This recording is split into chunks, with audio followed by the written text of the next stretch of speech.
اعوذ باللہ من الشیطان الرجیم، بسم اللہ الرحمن الرحیم۔ السلام علیکم ورحمۃ اللہ وبرکاتہ۔ آج ہم خوشی اور مسرت اور تفریح کے جو آداب ہیں جو ہمیں بتائے گئے ہیں، ہم اس کے اوپر ذرا بات کریں گے۔ حضور نبی کریم صلی اللہ علیہ وسلم جو خود ایک مرکز محبت تھے، اور ان کا وجود جو تھا وہ اس معاشرے کے لیے بہت ہی زیادہ ایک محبتوں کا مرکز تھا اور ایک خوشیوں کا مرکز تھا۔ ان کے پاس تمام لوگوں کے لیے ایک خوشی اور مسرت اور آرام اور تفریح اور ہر یعنی دلی سکون بھی اور معاشرے کا سکون بھی ان کے وجود سے وابستہ تھا، اور وہ جہاں پر ہوتے تھے تو ہر جگہ ان کے وجود کے نور سے اور ان کے اخلاق کے نور سے منور ہوتی تھی۔ خوشی اور تفریح جو ہے وہ انسان کا ایک فطری تقاضا ہے، ایک طبعی ضرورت ہے۔ انسانی زندگی جو ہے، اور اس میں خصوصاً جو دین فطرت ہے اسلام، وہ ہمیں اسی فطری زندگی کی طرف ترغیب بھی دیتا ہے، اور وہ ہمیں پوری طرح سے، ہم جب کہتے ہیں کہ اسلام ایک مکمل نظام زندگی ہے، تو خوشی اور تفریح بھی انسانی زندگی کی ایک بنیادی ضرورتوں میں سے ایک ضرورت ہے، اور وہ اس کے لیے بھی ہمیں پوری طرح سے آداب سکھاتا ہے۔ آج ہم تھوڑا سا اس کے اوپر ڈسکس کرتے ہیں کہ اللہ تعالیٰ نے جب ہمیں خوشی کے مواقع دیے ہیں تو ہمیں اس کو سیلیبریٹ کرنے کے مواقع بھی عطا کیے ہیں، اور وہ جو ہماری فطری ضرورت ہے ہم اس کو کس طرح سے پورا کریں۔ تو سب سے پہلے تو ہم اپنے جو خاندان میں مختلف قسم کی خوشیوں کے مواقع آتے ہیں، ہمارے اپنے پڑوس میں، ہمارے اپنے معاشرے میں جو قریبی رشتہ دار ہیں، اس میں سب سے سر فہرست شادی ہے، بیاہ ہے، عیدین ہے، کوئی بچہ پیدا ہوتا ہے، کوئی عقیقہ ہے، کوئی پاس ہوتا ہے، کسی کی گریجویشن ہوتی ہے۔ مختلف قسم کی چیزیں ہیں جو معاشرے میں رائج ہیں، اور ہم اس سے استفادہ بھی کرتے ہیں۔ ہم لوگ بھی کہتے ہیں کہ ہم اس میں اپنے تعلقات بھی مضبوط کریں، اپنے سماجی تعلقات کو بھی بہتر بنائیں۔ تو اس کے لیے ہمیں ضرور ہی اپنے آپ کو ان مواقع کو ضرور استعمال کرنے کی حکمت آنی چاہیے۔ اسلام نے بہت سارے ہمارے پاس خوشی کے مواقع آتے ہیں، جس میں کبھی کسی کو کسی دینی فریضے کے سر انجام دینے کی توفیق ملے، کوئی حج سے واپس آ جائے، کوئی دینی فریضہ کسی نے ختم قرآن کیا ہو، کسی نے بسم اللہ کسی کی کرنی ہو۔ مختلف دینی فرائض ہیں کہ جو لوگ سر انجام دیتے ہیں۔ کسی نے بہت اچھا کوئی کتاب لکھ لی ہے، کوئی اس طرح کا فریضہ سر انجام دے دیا ہو، یا کوئی ہمارا کوئی عزیز، کوئی رشتہ دار، کوئی پڑوسی علم و فضل میں کوئی اس نے اعلیٰ مقام حاصل کر لیا ہو، کوئی مال و دولت میں کوئی اور نعمت اللہ تعالیٰ نے دے دی ہو، گھر مل گیا ہو، گاڑی مل گئی ہو، کوئی اور اللہ تعالیٰ نے کوئی سہولت دے دی ہو، یا کسی لمبے سفر سے گھر میں واپس آ رہے ہوں، تو دوست احباب اور یا گھر والے اس کو سیلیبریٹ کریں، یا کوئی رشتہ دار کسی دور دراز سفر سے آ جائے، کسی معزز مہمان کی آمد ہو، کوئی ہمارا بہت قریبی کوئی لیڈر آ رہا ہے، کوئی ہمیں اور کوئی بہت اچھا لگتا ہے، کوئی ہماری امی آ رہی ہیں، کوئی ساس آ رہی ہیں، کوئی سسرال میں سے کوئی آ رہا ہے، کوئی مہمان آ رہا ہے گھر میں، یا شادی بیاہ ہے، کسی کی شادی ہو رہی ہے، پڑوس میں ہو رہی ہے، رشتہ داروں میں ہو رہی ہے، یا کسی بچے کی پیدائش ہو، کسی عزیز کی صحت کی خبر ملے، یا کسی کی عیادت کو جائیں، اس کو بھی بندہ یعنی لوگ کہتے ہیں جی بیماری کون سی، وہ بیمار پرسی بھی ایک عیادت بھی جو ہے وہ اس کو بھی ایک خوشی کے ساتھ اس کے لیے پھول لے کے جائیں، اس کے لیے کوئی فروٹ لے کے جائیں، اس کو بھی ہم ایک اس کے لیے خوشگوار موقع بنا سکتے ہیں۔ اور یا اہل اسلام کی فتح و نصرت کا کوئی شادیانے بج رہے ہوں، کوئی اہل اسلام کو کوئی اور خوشی ملی ہو، اللہ تعالیٰ ہمیں الیکشن میں کوئی خوشی دے دیتا ہے، کوئی جیت کی خوشی ہوتی ہے، اس کو سیلیبریٹ کرنا، اس تمام خوشی کے مواقع کو منانا، یہ ہمارا فطری حق ہے۔ اسلام نہ صرف اس خوشی منانے کی اجازت دیتا ہے بلکہ اس کو اہم دینداری بھی قرار دیتا ہے۔ یعنی ہم مصنوعی طور پر جب یہ کہہ دیتے ہیں کہ جی شاید اسلام کسی خوشی کو منانے کا نام نہیں ہے، بلکہ اسلام تو ہر وقت اپنے اوپر ایک سنجیدگی طاری کرنے کا، یا ہر وقت آپ بس بیٹھ کے تو میز کرسی پر بیٹھ کر درس دے دیں، یا سب لوگوں کو بس ہر وقت ایک سنجیدہ ماحول دیں، یہ مطلوب نہیں ہے۔ مطلوب یہی ہے کہ ہم ایک خوشگوار زندگی گزاریں، ہمارے وجود سے ایک خوشی پھوٹے، ہمارے وجود سے لوگوں کو مسرت ملے۔ اور وہ حضور نبی کریم صلی اللہ علیہ وسلم کی ایک حدیث ہے نا کہ تم اپنے بھائی کو مسکرا کر دیکھ لو، اس کے دلوں میں ادخال السرور فی قلب اخیک، کہ جو تمہارے بھائی کے دل میں مسرت کا ایک احساس دلانا، یہ بھی ایک صدقہ ہے۔ تو ہم ضرور ان صدقات کو، خوشیوں کو بکھیرنے والے بنیں، اور ان خوشیوں کے مواقع کو ہم اس دین کی سربلندی کے لیے استعمال کرنے والے بنیں۔ ہمیں اسلام یہ سکھاتے کہ ہم نرمی کے ساتھ، محبت کے ساتھ سب کی خوشیوں میں بہت زیادہ پارٹیسپیٹ کریں۔ ہمارے وجود سے لوگوں کو یہ خطرے لاحق نہ ہو کہ یہ باجی آ جائیں گی، یا یہ خالہ جان آ جائیں گی، یا یہ فلاں محترمہ آ جائیں گی، تو یہ ہر چیز کے اوپر پابندی لگ جائے گی، بس یہ بھی نہ کرو، وہ بھی نہ کرو۔ ہم منع کرنے کی بجائے ہم آلٹرنیٹ تجاویز دیں کہ ہم یہ نہ کریں تو ہم کیا کریں۔ ہم اپنی خاص طور پر جو نوجوان نسل ہیں، ہم ان کو قریب لانے کے لیے ان کے لیے کون کون سی ہم ان کو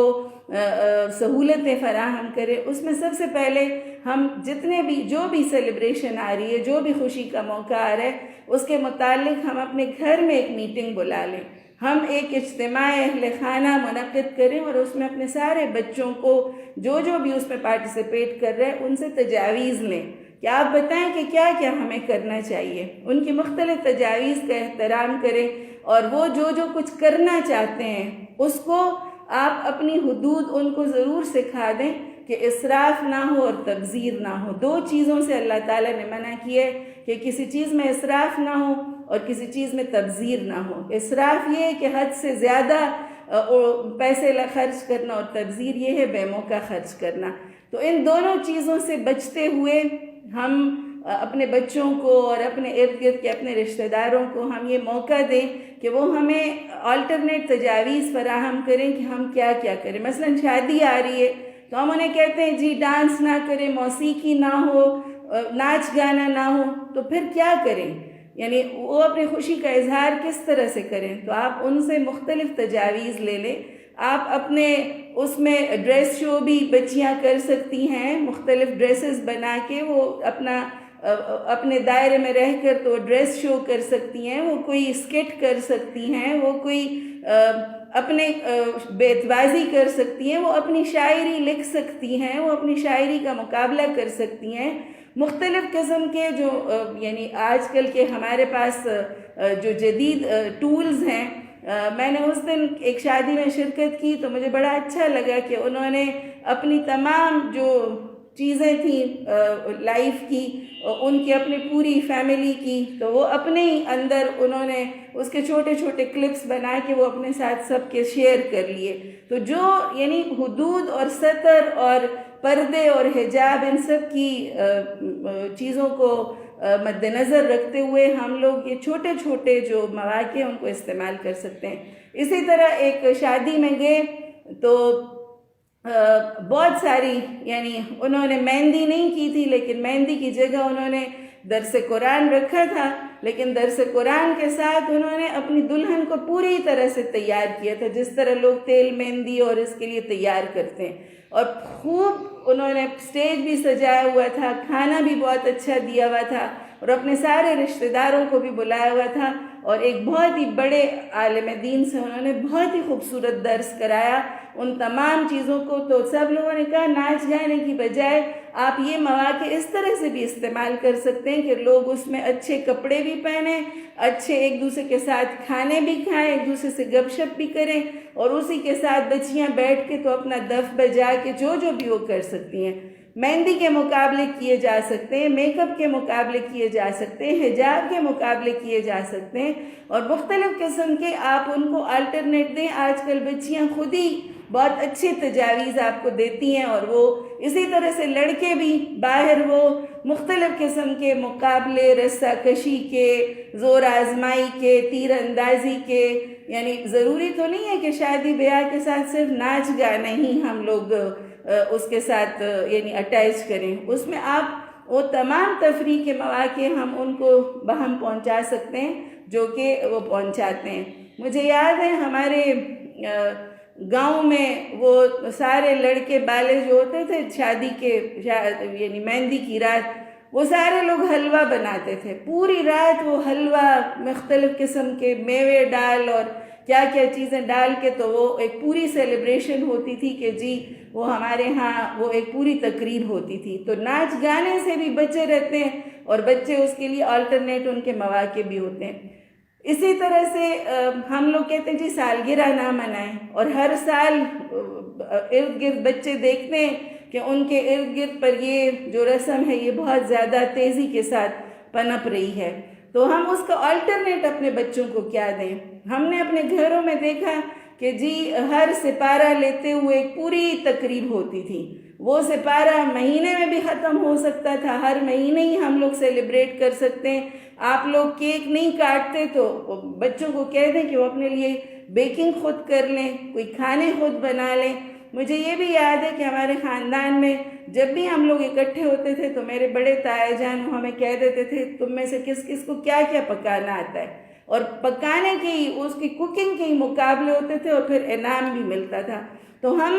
یہ مختلف جو مواقع، کسی کا عقیقہ آ گیا، کسی کا بچہ پیدا ہو گیا، بچے کی پیدائش میں آج کل لوگ بہت ساری سیلیبریشنز کرتے ہیں، تو ہم اپنے حدود میں رہ کر ایک بچہ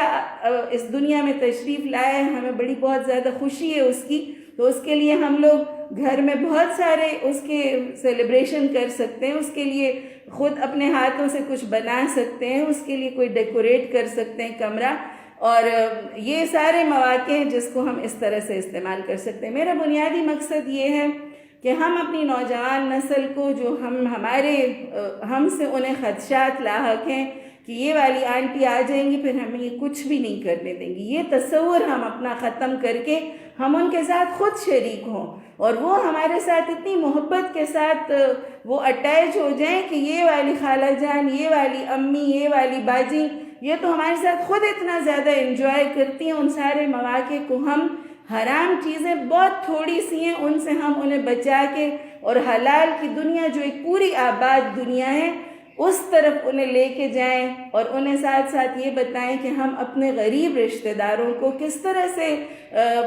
اپنے ساتھ ان خوشیوں میں شامل کر سکتے ہیں۔ جو افورڈ نہیں کر سکتے تو ہم اپنا اگر کوئی 15,000 کا جوڑا بنا رہا ہے تو وہ 10,000 کا بنا کے اور 5,000 کا اپنے اس رشتہ دار کے لیے بنا دیں، اور میں سمجھتی ہوں کہ آپ کو جو اس سے فیلنگ آتی ہے، جو آپ کو خوشی آتی ہے کہ آپ اپنے ان لوگوں کو اپنے ساتھ شریک کریں جو اسے افورڈ نہیں کر سکتے، تو آپ کی خوشی میں کوئی کمی نہیں آتی اور آپ ان خوشیوں کو ضرب دے کر اور زیادہ بڑھا دیتے ہیں۔ وہ ایک اشفاق احمد کا بڑا خوبصورت سا جملہ ہے کہ غم اگر بانٹ لیں تو وہ تقسیم ہو کے کم ہو جاتے ہیں، اور خوشیاں اگر بانٹ لیں تو وہ ضرب ہو کے بہت زیادہ بڑھ جاتی ہیں۔ تو اپنے جو وہ غریب رشتہ دار ہیں، ہمارے کچھ وہ ہمسائے ہیں جو ہماری طرح اتنی چیزوں کو افورڈ نہیں کر سکتے، تو ہم ان ساری چیزوں کو اکٹھا کر کے اور انہیں ان میں بانٹ کے ان خوشیوں کے مواقع کو بھی بہت زیادہ بڑھا سکتے ہیں۔ ایک اور چیز جس کا ہمیں سب کو بہت زیادہ خیال رکھنا ہے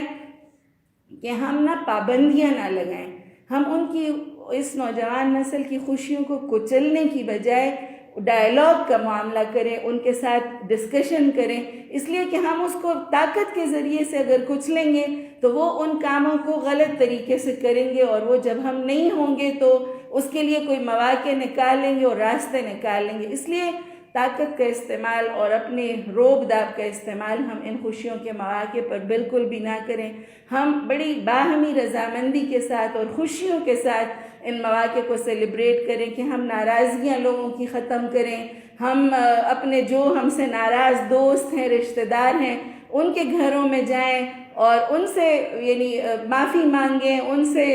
قطع تعلق کی بجائے ان کو اپنی خوشیوں میں شریک کریں۔ یہ وہ مواقع ہیں کہ جن میں انسانی فطرت ایک دوسرے کے ساتھ ملتی ہے، ایک دوسرے کا احترام اور ایک دوسرے کے ساتھ محبت زیادہ ہوتی ہے۔ مجھے حضور نبی کریم صلی اللہ علیہ وسلم کی حدیث بڑی پیاری لگتی ہے کہ جس کا مفہوم ہے کہ ایک دوسرے کو ہدیہ دیا کرو، تہادو تحابو، ایک دوسرے کو ہدیہ دیا کرو، ایک دوسرے کو تحفے دیا کرو، اس سے تمہارے درمیان محبت بڑھتی ہے۔ اور میں سمجھتی ہوں کہ پیسوں کی بجائے ہم اپنی چھوٹے چھوٹے گفٹس اور ہمارے متعلق بس بڑا مشہور ہے نا کہ ہم صرف کتابیں دیتے ہیں، تو ہم نا کتابوں کی بجائے اور بھی چھوٹی چھوٹی چیزیں دے دیا کریں. خوشبو کا تحفہ ہے، کوئی کسی اور چیز کا جو اس کو یاد رہے، کوئی ڈیکوریشن پیس ہے، کوئی اس ٹائپ کی چیزیں جو کہ لوگوں کے درمیان محبتوں کے بڑھانے کا سبب بنتی ہیں. تو آج کے لیے اتنا ہی شاید کافی ہے کہ ہم ان خوشیوں کے مواقع کو ہم سیلیبریٹ بھی کریں، ہم اس کو بہت زیادہ یعنی تعلقات کو استعمال کرنے کا ذریعہ بھی بنائیں. اور اس میں سب سے بڑی بات یہ ہے کہ ہم جو دین کی بنیادی دعوت ہے وہ ہے محبت فاتح عالم. اور حضور نبی کریم صلی اللہ علیہ وسلم کی حدیث کہ یسروا ولا تعسروا، بشروا ولا تنفروا، آسانیاں بانٹو، مشکلات نہ پیدا کرو، اور خوشیاں اور خوشخبریاں دو، نفرتیں نہ پیدا کرو. یہ بڑی بنیادی حدیث ہے اس معاشرے کو خوشیوں سے بھرپور معاشرہ بنانے کے لیے کہ ہم آسانیاں بانٹیں اور ہم مشکلات نہ کھڑی کریں اور ہم لوگوں کو خوشخبریاں دینے والے ہوں، ہم لوگوں کے درمیان نفرتیں پھیلانے والے نہ ہوں. وآخر دعوانا الحمدللہ رب العالمین.